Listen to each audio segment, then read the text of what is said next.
Bismillahirrahmanirrahim. Assalamualaikum warahmatullahi wabarakatuh. Bertemu lagi dengan saya Rizky Nur Ainun Tias Putri, dosen dari FEBI UIN Raden Mas Said Surakarta. Pada pertemuan kali ini kita akan membahas terkait tentang Classical Normal Linear Regression Model atau CNLRM yang ada di dalam ekonometrika. Nah, sebelum kita bahas tentang CNLRM, kita akan sedikit flashback dulu. Di sini teman-teman, saya harapkan tidak membingungkan ya antara populasi, kemudian sampel, kemudian statistik, lalu konsep dari analisis regresi yang sudah ada. Nah, untuk populasi itu merupakan total dari keseluruhan objek atau individu yang memiliki karakteristik tertentu yang teman-teman jadikan untuk alat analisis atau yang teman-teman jadikan untuk bahan penelitian. Di sini di dalam populasi tersebut terdapat sampel-sampel. Jadi di populasi tersebut teman-teman ambil untuk dijadikan sampel. Nah, saya contohkan di sini untuk populasi ialah keseluruhan mahasiswa dari UIN Raden Mas Said Surakarta. Kemudian kita ambil sampelnya. Sampelnya bisa mahasiswa FEBI UIN Raden Mas Said Surakarta. Ataupun mungkin sampelnya bisa mahasiswa wanita atau mahasiswa pria yang ada di UIN Raden Mas Said Surakarta. Seperti itu ya.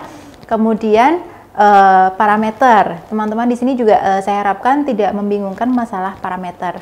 Untuk parameter merupakan nilai yang terkait dan menggunakan sumber data yang berasal dari populasi dan dapat digunakan untuk menarik kesimpulan mengenai suatu karakter populasi tersebut. Jadi di sini untuk parameter itu bisa berupa mean, median, modus, kemudian korelasi, koefisien, rata-rata, dan sebagainya.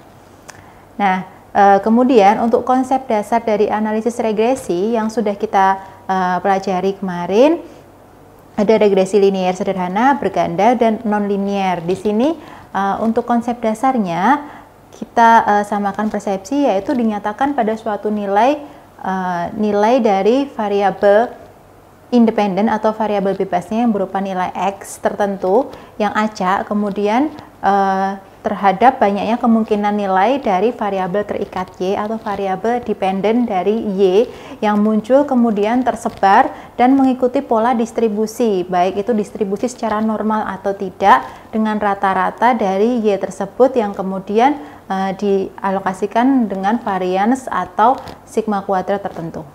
Nah, kembali ke CNLRM, yaitu Classical Normal Linear Regression Model, yang biasa kita kenal dengan uji asumsi klasik. Nah, di sini untuk uji asumsi klasik merupakan asumsi yang diperlukan dalam analisis regresi linear dengan ordinary least square atau OLS.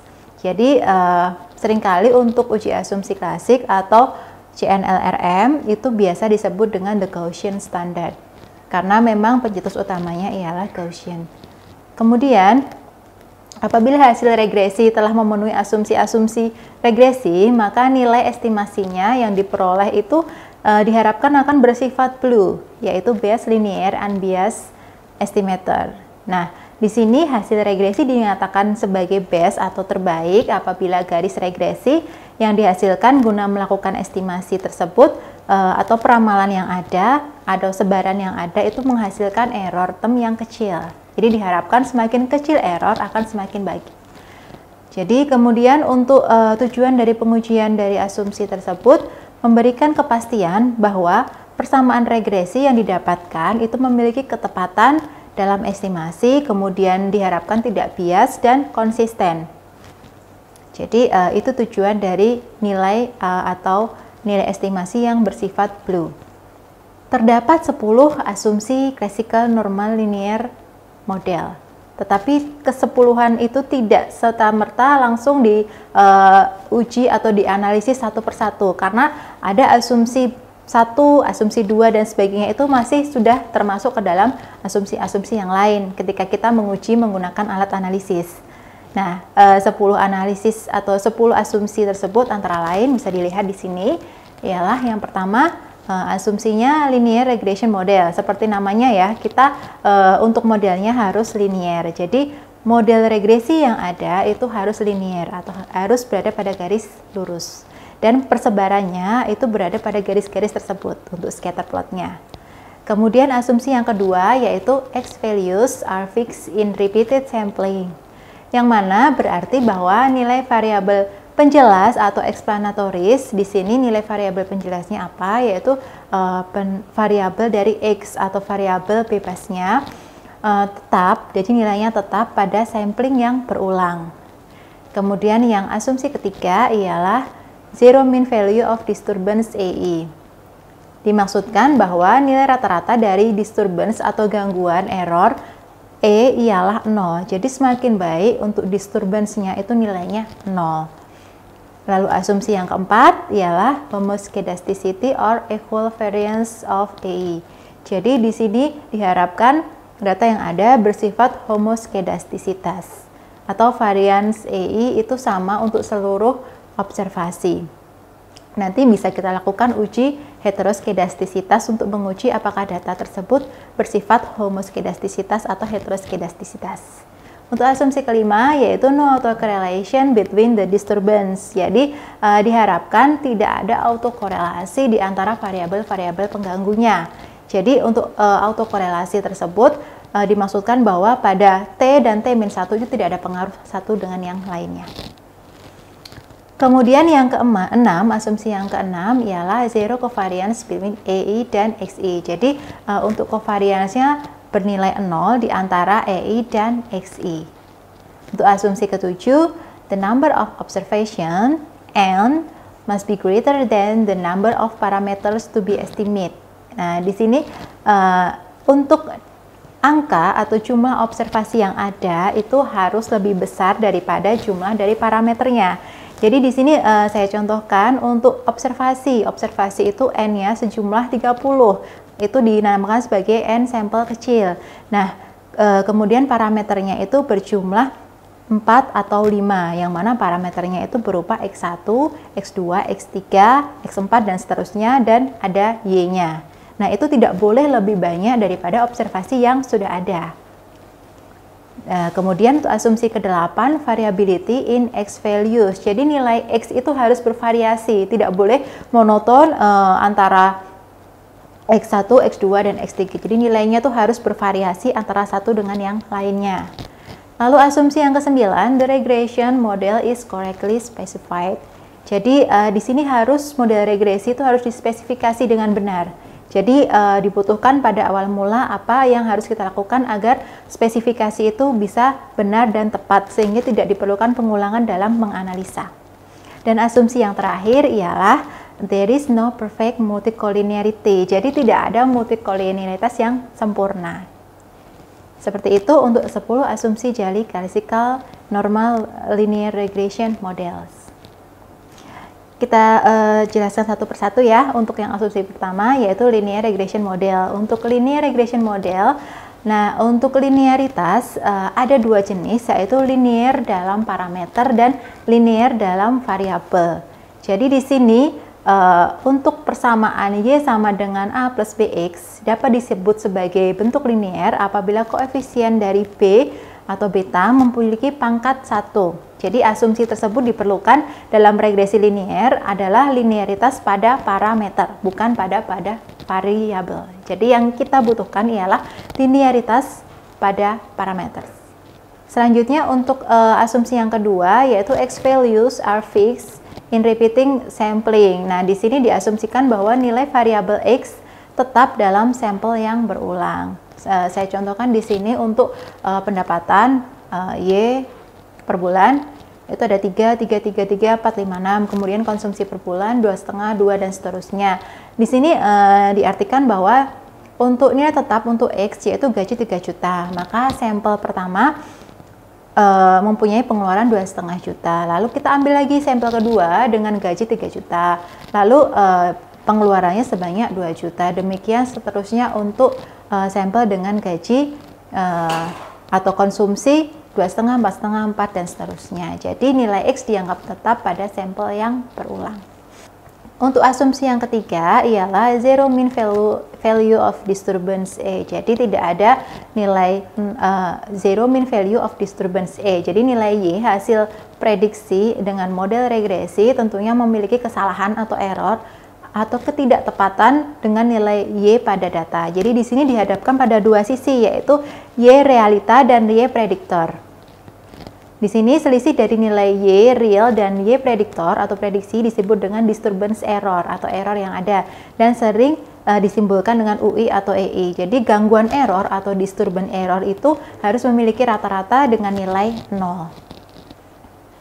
Untuk asumsi keempat ialah homoscedasticity or equal variance of EI. Jadi kita paparkan dulu ya. Untuk homo itu kan equal atau sama, kemudian kedasticity itu disperse atau scatter atau sebaran. Jadi di sini untuk homoscedasticity itu variance dari jumlah kuadrat seluruh deviasi nilai individu terhadap nilai kelompok itu harus tersebar.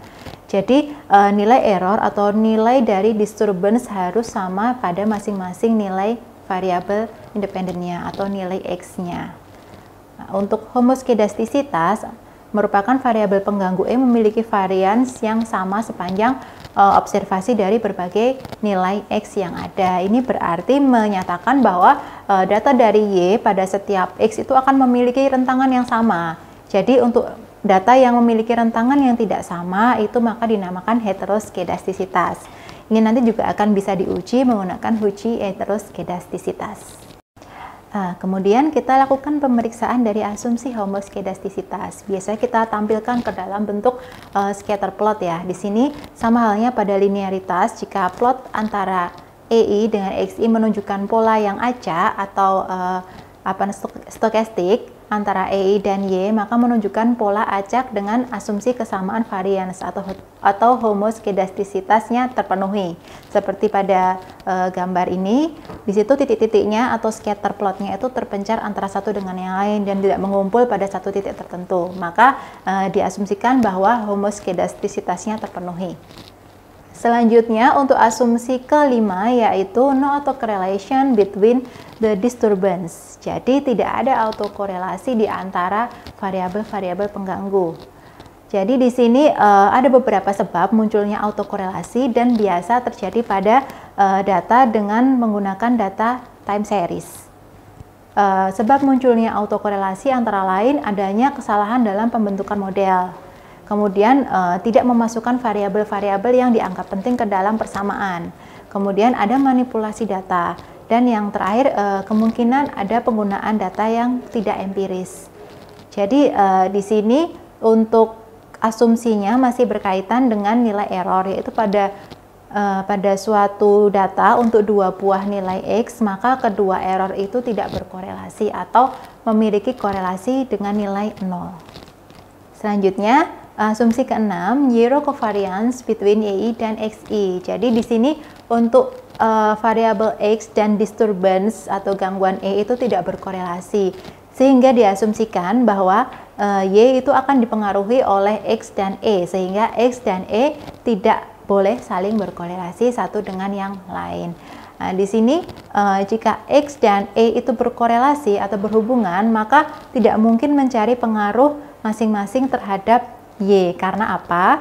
Karena jika X berkorelasi positif dengan E, maka apabila X-nya itu meningkat, maka errornya juga akan mengalami peningkatan. Begitu pula sebaliknya, apabila X-nya menurun, maka E-nya juga mengalami penurunan. Nah, ini nanti bisa diuji lagi bagaimana apakah ada terdapat covariance antara EI dan XI. Untuk asumsi ketujuh, the number of observation N must be greater than the number of parameters to be estimated. Jadi di sini untuk nilai atau angka observasi N itu harus lebih besar dibandingkan parametersnya. Jadi sampel yang ada itu akan lebih bagus apabila semakin banyak atau semakin besar. Jadi kita mengenal sampel kecil dan sampel besar. Untuk sampel kecil itu biasanya rentang antara 30 sampai 40 dan kemudian sampel besarnya itu di atas itu. Jadi semakin banyak sampel yang digunakan akan semakin bagus untuk menganalisa data. Selanjutnya untuk asumsi ke-8 yaitu variability in x values. Jadi untuk variabel x itu harus memiliki variabilitas. Jadi apabila nilai x itu akan selalu sama sepanjang observasi, maka tidak bisa dilakukan regresi. Jadi harus memiliki variasi antara nilai x yang satu dengan nilai x yang lain. Jadi apabila sama, maka tentunya tidak dapat diestimasi antara satu dengan yang lain dan hasilnya juga kemungkinan besar akan bias. Asumsi ke-9 yaitu the regression model is correctly specified. Jadi model regresi yang digunakan itu harus benar dan terspesifikasi dengan baik. Artinya tidak ada spesifikasi yang bias karena semuanya telah sesuai dengan teori yang ada. Nah, di sini apabila ada teori, kemudian kita uji teori atau fenomena tertentu, kemudian variabelnya tidak sesuai dengan teori yang ada, maka kemungkinan besar akan hasilnya akan dipertanyakan atau akan bias untuk hasil penelitiannya.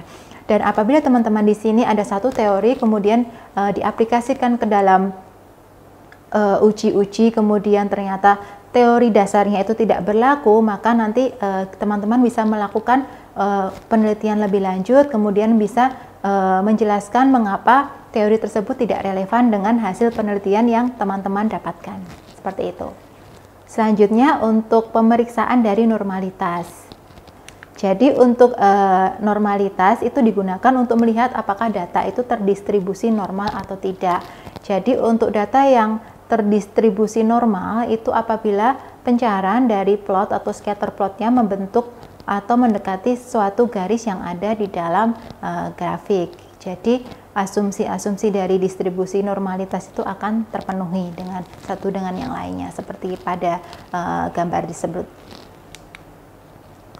Lalu asumsi yang terakhir yaitu there is no perfect multicollinearity. Jadi tidak ada multicollinearitas yang sempurna, sehingga tidak ada hubungan yang tinggi atau yang besar antara variabel bebas dengan model regresi. Jadi asumsi ini tidak bisa diterapkan pada regresi linier sederhana atau regresi dengan satu variabel bebas.